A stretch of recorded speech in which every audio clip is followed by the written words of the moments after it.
Eduardo, então, você que é o expert em linfedema, né, e lipedema.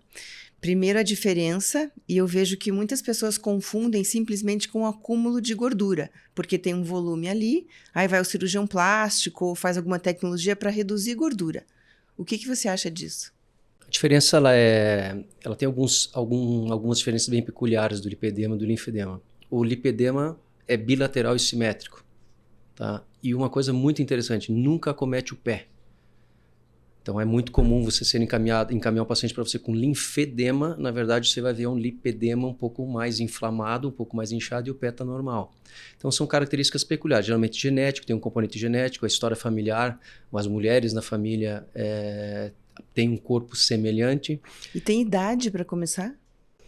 Geralmente há uma relação grande com a menarca ou com algumas alterações hormonais, como gestação, em que há um aumento dos hormônios femininos e aquilo começa a acentuar mais. Há uma correlação bem positiva com obesidade, porém não significa que a pessoa tem que ser obesa para ter lipedema.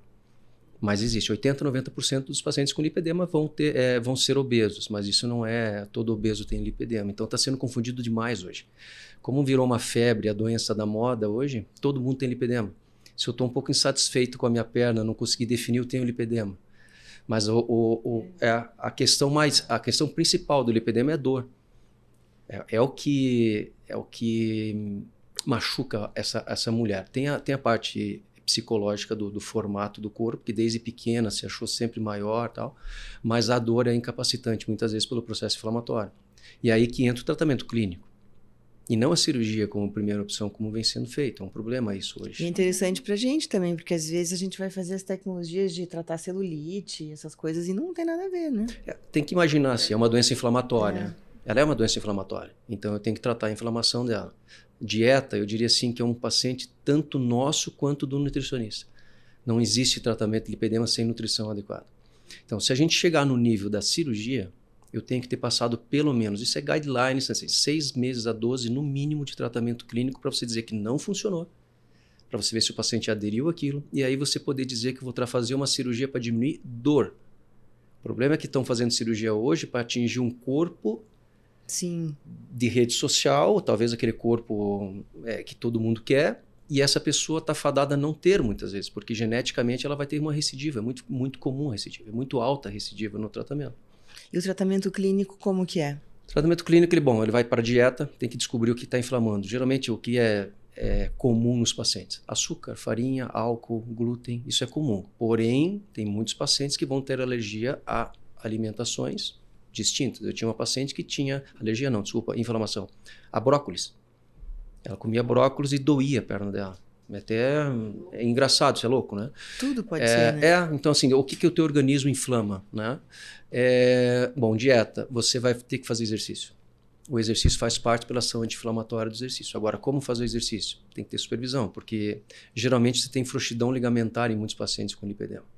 Então meu paciente não pode correr? Não estou dizendo que o teu paciente não pode correr, mas o paciente que tiver frouxidão ligamentar deveria evitar o esporte de impacto. Então, o que eu vou compensar? A musculação é primordial. Eu tenho que compensar essa musculatura que ela está perdendo por causa da dor. Drenagem linfática faz parte e terapia compressiva é pilar.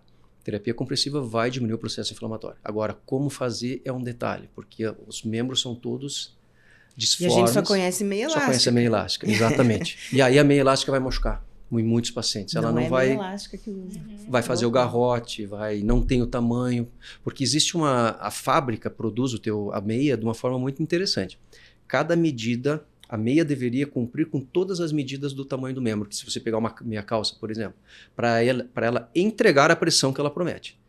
Se a panturrilha tem um tamanho que está certo, a coxa, o tamanho já não é o correto daquele tamanho de meia, não entrega a pressão que ela promete na caixa.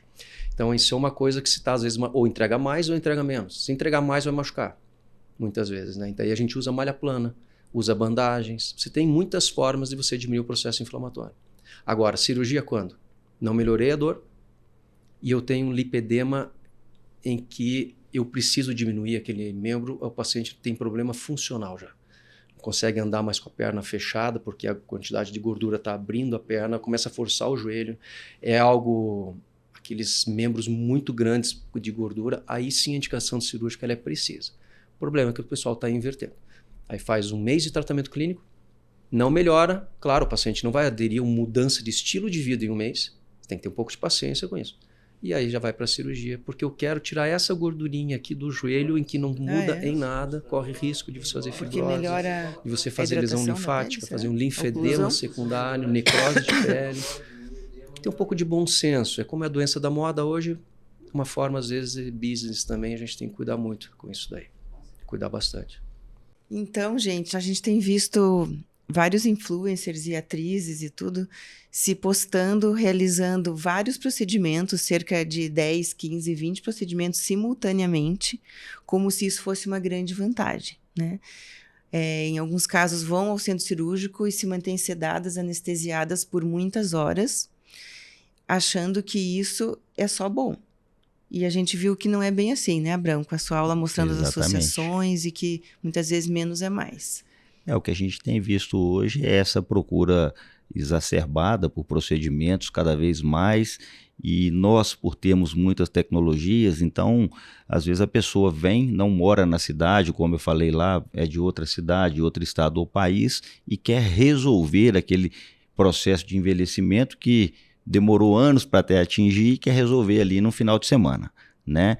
Então, nós, na geração mais antiga, nós passamos pelo início dos tratamentos cosmiátricos, onde fazíamos uma toxina botulínica, um preenchedor em pequenas quantidades.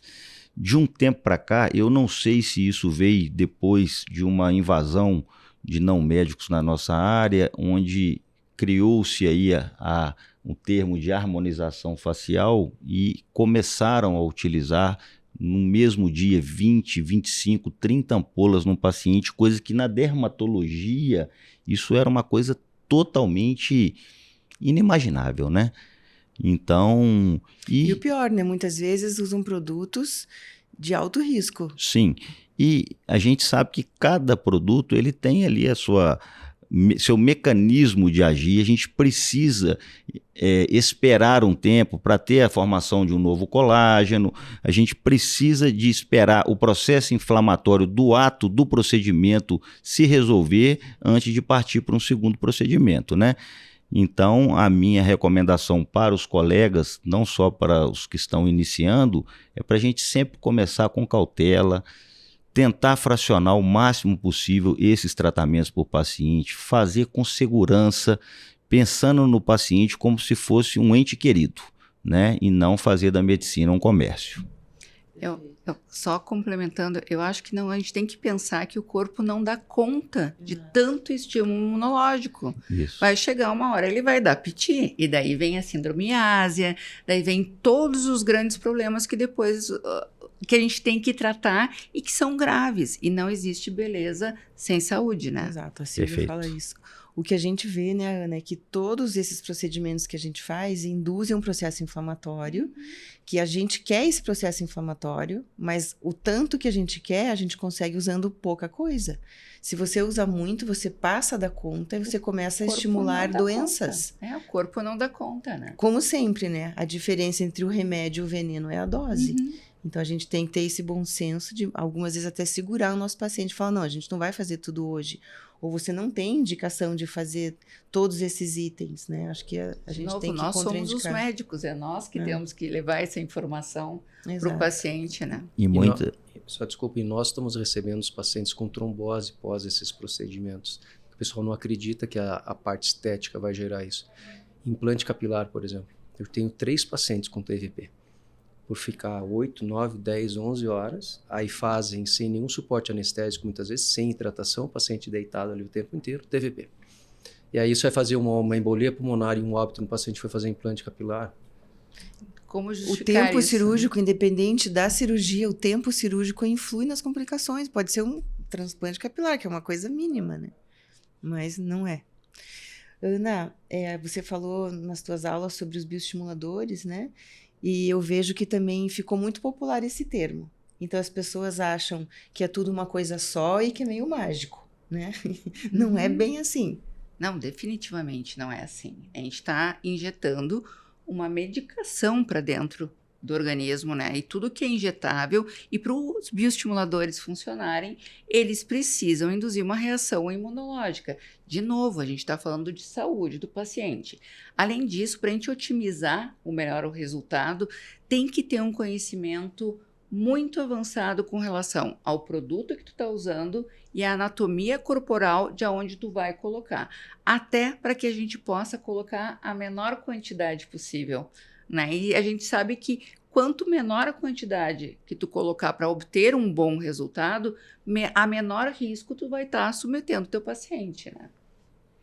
E uma coisa interessante também, que é uma preocupação em se fazer sempre um procedimento com o médico, são aquelas contraindicações relativas e as absolutas, que às vezes o paciente tem uma doença autoimune, então esses pacientes precisam fazer esses tratamentos com médicos, né, que estejam capacitados para contraindicá-los quando forem necessários, né? Sim, uma anamnese perfeita. Isso. É 100% necessário para qualquer tipo de procedimento estético, né? Acho que um bom resumo é: não arrisque a sua pele, tenha sempre um dermatologista de verdade para chamar de seu.